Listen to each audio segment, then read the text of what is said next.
not important, because in the end of the day, the whole system or the whole space is just going to be white elephant, Gajah Putih, and that is what we see most of the time. So in the makerspace that we build, we focus on capacity building. We make sure guru-guru tahu bagaimana nak run a makerspace. How can teachers empower students? Because cikgu dah penat, dah banyak kerja. So one of the model we bring in our makerspace outreach is to make sure teachers know how to use our young people at school to be the mentors and run training, technology and learning in the makerspace. Only then we have tools coming in.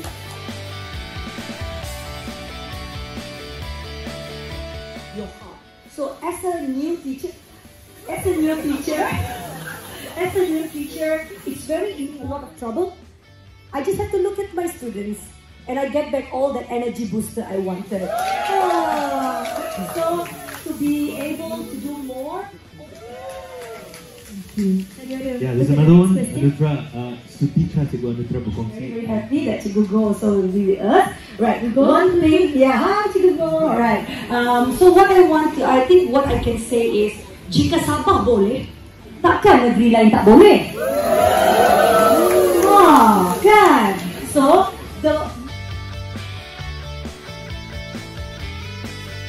our students happy, that only they have fun in our subject, in our class. Okay, every impact, every teachers, you make small impact, but we impact to the whole school. One teachers, two teachers, three teachers, but affected to the whole school. Okay, good if small impact, but good impact, give good impact to the student herself. Even you are only using chalk and talk. Chalk and talk is still good and relevant for the current. Even though now it's IT time, technology, but pada saya sebagai seorang pemimpin di sekolah, kita kena ada business idea ataupun kita kena berfikir seperti seorang korporat. Sebab kita nak bina sekolah kita lebih jauh, kita tak boleh berada dalam kepompong yang sama. Kemudian proses ini berlaku sehingga kita mencapai satu kemenangan. Cukup 30 minit. 30 saat. Cukup. Terima kasih. Dia berusaha daripada pendalaman dan kapal terbang. Kapal terbang maknanya dia harapan yang terlalu tinggi. Harapan kepada student tersebut dan dia mendapatkan hasil. Okay, 30 minit. This is ecosystem. 30 second. Okay. This one is ecosystem. Kenapa saya buat ecos? Kerana mempunyai ekosistem dia tersendiri. Siapa yang nak bersihkan dia? Siapa yang nak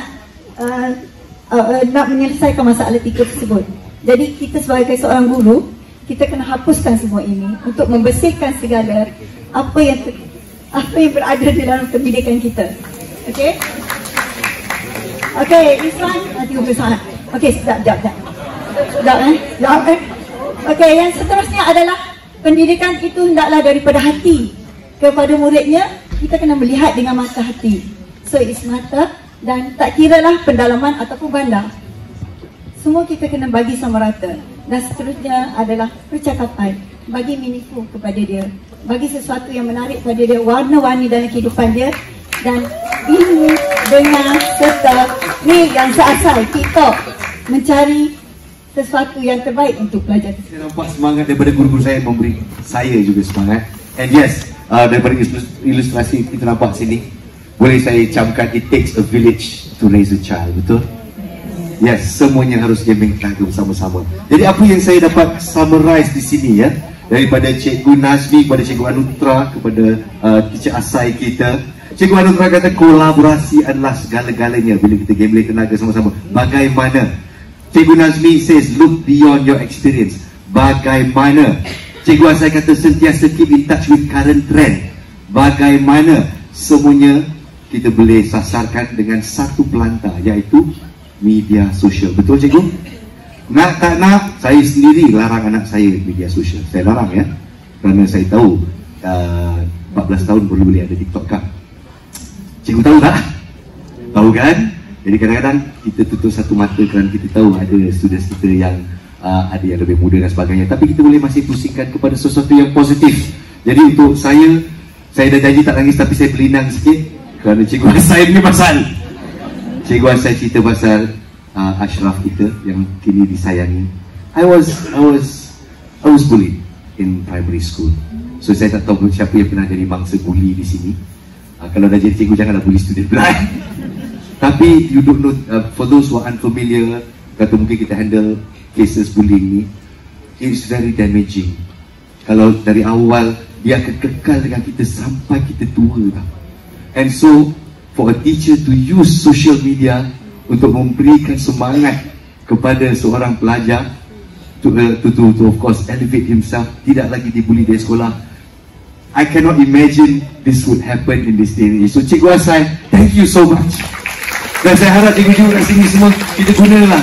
Inilah dia superpower yang kita tak tahu kita ada. Thank you so much. Sekarang masa menunjukkan 3.15.